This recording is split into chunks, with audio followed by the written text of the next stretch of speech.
Welcome back to mommy's planet India. आज की video में हम बताने वाले हैं बच्चों की पढ़ाई लिखाई से जुड़ी कुछ बातें।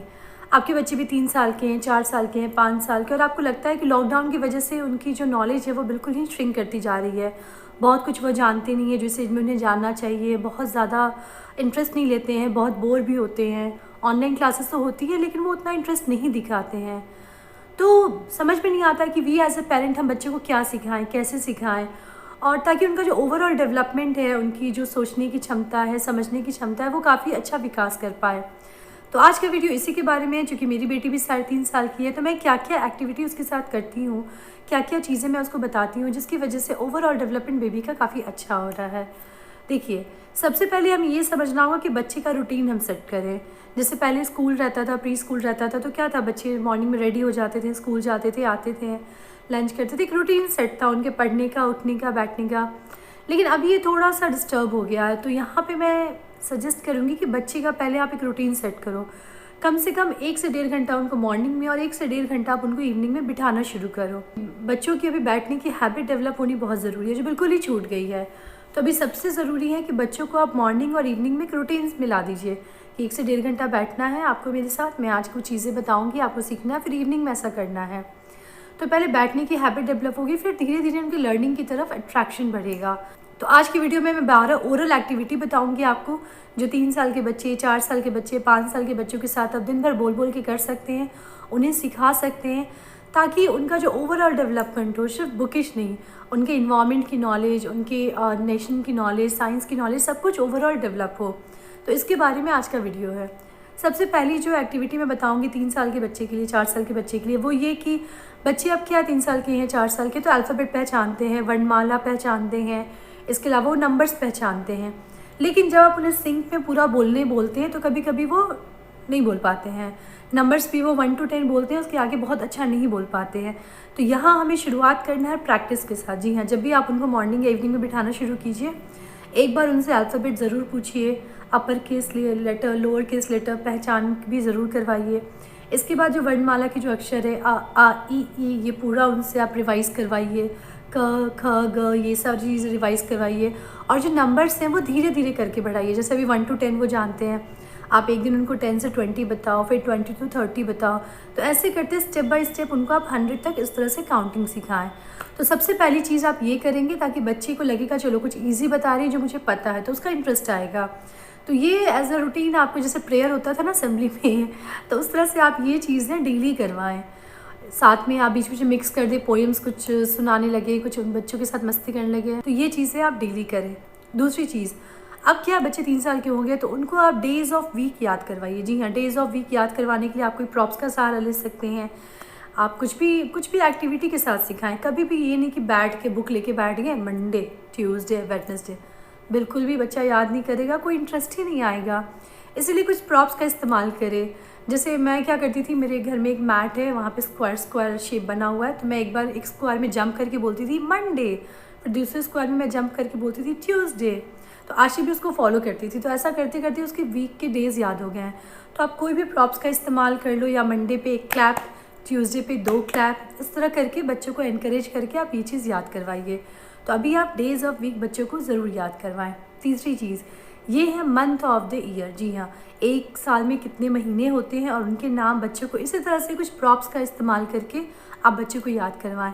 3 से 4 साल के बच्चे, 4 से 5 साल के बच्चे एटलीस्ट ओरली वो मंथ्स का नेम आसानी से बता सकते हैं। तो आप कोई प्रॉप्स का सहारा लेके बच्चों को ईयर में कितने मंथ्स होते हैं, उनके क्या नाम होते हैं, ये आप याद कराएं। 5वीं चीज़, आप बच्चों को सीजन्स के नाम बताएं। जैसे समर सीज़न, विंटर सीज़न, अभी कौन सा सीज़न है, अभी कौन सा सीज़न आएगा। तो ये जो पूरा सीज़न का साइकिल है, ये आप बच्चों को याद करवा सकते हैं। इसके लिए भी आप कोई प्रॉप्स का सहारा ले सकते हैं। जैसे अम्ब्रेला दिखा के आप बोल सकते हैं, अम्ब्रेला मतलब रेनी सीज़न, आपने वुलन पहना है तो विंटर सीज़न, आप बीच पे लेटी हैं तो समर सीज़न। तो इस तरह से बच्चों को आप सीज़न के नाम याद कराएं। 5वीं चीज़, यहाँ मैं बोलूँगी अब बच्चों को आप कुछ कंट्री के बारे में बताएं, कुछ अपने नेशन के बारे में बताएं। तो सबसे पहले जो शुरुआत आप कर सकते हैं वो है नेशनल एंथम के साथ। जी हाँ, आपको याद भी होगा स्कूल टाइम में हमारा प्रेयर होता था, तो एक दिन में हमने तो नहीं सीखा, धीरे धीरे हमने सीख लिया। तो वैसे ही आपको बच्चे को भी सिखाना है। आप घर में हर दिन 1 से 2 बार इसका प्रैक्टिस करवा सकती हैं। कुछ भी एक्टिविटी करते हुए आप बोल सकती हैं, ताकि बच्चे के कान में जब ये शब्द बार बार जाएंगे तो वो रिकॉल करेंगे। और चूँकि एक राइम होता है तो बच्चे इसे जल्दी याद करते हैं। तो नेशनल एंथम बच्चों को आप घर में आसानी से सिखा सकती हैं।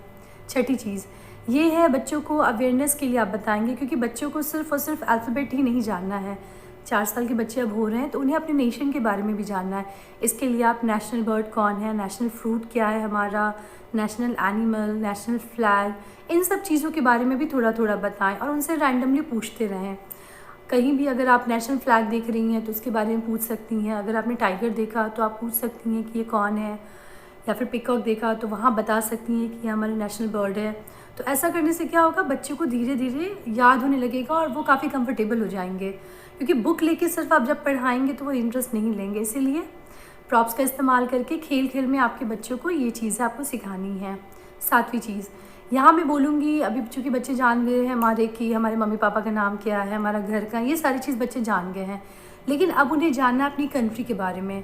हमारी कंट्री का क्या नाम है, कैपिटल क्या है, हम किस स्टेट में रहते हैं, उसकी कैपिटल क्या है, हमारे प्राइम मिनिस्टर का क्या नाम है, प्रेसिडेंट का क्या नाम है। क्योंकि मैं देख रही हूँ कि आज ही अब 3.5 साल की है, तो वो सारी चीज़ें उससे मैंने बार बार करवाई हैं तो उसे याद है। तो मुझे लगता है कि 3.5 साल 4 साल के बच्चे इसे आसानी से याद कर सकते हैं। इसलिए आप ये चीज़ें भी थोड़ा थोड़ा करके, एक दिन में सारी चीज़ें नहीं करवाएं, एक दिन में कोई 2 चीज़ करवाएं, फिर 2 दिन वो रिकॉल करवाएं, फिर कुछ नई 2 दिन करवाएं। तो बच्चे इससे बोर नहीं होंगे, उनका इंटरेस्ट आएगा और उन्हें मज़ा भी आएगा। जैसे मान लीजिए कभी टीवी पे कुछ आते रहता है तो मैं पॉइंट करके पूछती हूँ कि आशी हु इज़ ही, तो बताती है कि श्री नरेंद्र मोदी हैं, हमारे प्राइम मिनिस्टर हैं। या फिर इस तरह से कहीं अगर इंडिया का मैप रहता है तो मैं उसको पॉइंट करके पूछती हूँ। तो ये सब चीज़ें क्या है, बच्चे को जितना आप टोकेंगे, बताएंगे, रिकॉल कराएंगे तो बच्चे इसे जल्दी कैच करेंगे। तो इस तरह की चीज़ें भी आप 3 साल 4 साल के बच्चों को आसानी से करा सकती हैं। 8वीं चीज़ यहाँ मैं बोलूँगी, बच्चों को स्टोरी टेलिंग के लिए इनकरेज करें। जैसे बच्चों को आप स्टोरी सुनाते हैं, बहुत इंटरेस्ट लेके सुनते भी हैं। 4 साल के होते होते बच्चों को स्टोरी में बहुत इंटरेस्ट आता है। तो अब क्या करना है, बच्चों को एनकरेज करना है कि वो स्टोरी बनाए ताकि उनकी क्रिएटिविटी डेवलप हो, वो कुछ सोच सके, कुछ खुद से सेंटेंस फॉर्म कर सके। और स्पेशली अगर आपके बच्चे कम बोलते हैं तो ये एक्टिविटी उनको बहुत हेल्प करेगी। इसीलिए बच्चों को स्टोरी टेलिंग के लिए बहुत इंकरेज करें। इससे क्या होता है, उनका जो सोचने का क्षमता होता है, सोचने की शक्ति होती है, वो काफ़ी डेवलप करती है। 9वीं चीज़ यहाँ मैं बोलूँगी, बच्चों को आप अपोजिट वर्ड आप सिखा सकते हैं। अपोजिट वर्ड जैसे टॉल का शॉर्ट होता है, तो ये रिकॉल आपको रटवाना नहीं है, ये चीज़ आपको बतानी है।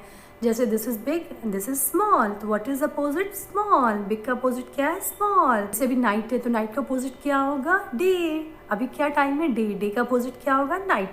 तो ये चीज़ें आपको प्रैक्टिकली रोज़ रोज़ बतानी है ताकि उन्हें समझ में आए कि अपोजिट क्या होता है, उल्टा क्या होता है। जैसे ये राइट हैंड है तो उसका अपोजिट क्या हुआ, लेफ्ट हैंड। तो इस तरह से बच्चों को आप बार बार बोल बोल के रिकॉल करा सकते हैं। मैंने ऑलरेडी भी इस टॉपिक पे वीडियो बनाया हुआ है जहाँ मैंने ऑलरेडी 5 एक्टिविटी बताई हुई हैं, तो उसका लिंक मैं इस वीडियो की डिस्क्रिप्शन में भी दे दूँगी ताकि आप उन चीज़ों को भी एक बार देख सकें। 10वीं चीज़ यहाँ मैं बोलूँगी, बच्चों को बेसिक एटिकेट सिखाएं। जैसे फ़ोन एटिकेट, कि बच्चों को फ़ोन पे कैसे बात करनी चाहिए, या फिर अगर उन्हें आपसे चाहिए कुछ सामान तो उन्हें कौन सा वर्ड यूज़ करना चाहिए। अगर उन्हें वो किसी चीज़ को अप्रिशिएट करना चाहते हैं तो उन्हें कौन सा वर्ड का इस्तेमाल करना चाहिए, प्लीज़, थैंक यू, सॉरी, मे आई।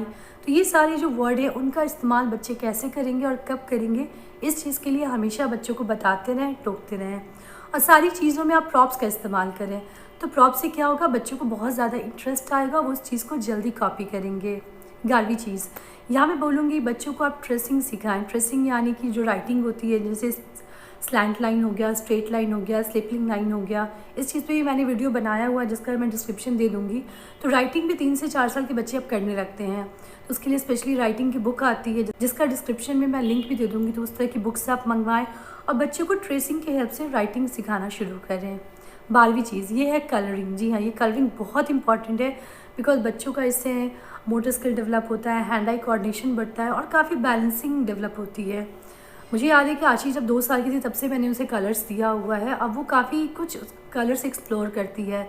तो कलरिंग पे स्पेशली मैं एक वीडियो भी बनाऊंगी जहाँ मैं पूरी चीज़ें बताऊंगी आपको कि बच्चों को कलरिंग कैसे सिखाएं, कैसे उन्हें कलर कॉम्बिनेशन बताएं, कलर्स की पहचान करना बताएं। तो वो मैं नेक्स्ट वीडियो में बताऊँगी। लेकिन अभी के लिए मैं बोलूँगी कि बच्चों के साथ आप बैठ के कलरिंग करें और बच्चों को भी इनकरेज करें। तो ये सारी चीज़ें करने से क्या होगी, बच्चों का ओवरऑल डेवलपमेंट काफ़ी अच्छा होगा, उनके सोचने की क्षमता बढ़ेगी, सीखने का उनका इंटरेस्ट बढ़ेगा और उन्हें लगेगा कुछ नया सीख रहे हैं। बिकॉज अ से अनार और ए से एप्पल पढ़ पढ़ के वो बोर हो गए हैं, अब वो बड़े हो रहे हैं तो उनकी नॉलेज भी थोड़ी बढ़नी चाहिए। तो ये सारी चीज़ें, इसके अलावा और भी चीज़ें हैं जो मैं नेक्स्ट वीडियो में बताऊंगी। आई होप ये वीडियो आपको पसंद आया होगा। अगर आपके बच्चे 3 से 4 साल के हैं तो प्लीज़ ये एक्टिविटी उनके साथ ज़रूर करें, इंजॉय करें, उनके साथ खूब मस्ती करें, डांस करें, पोएम्स गाएं और देखते रहें mommies planet India. Thank you.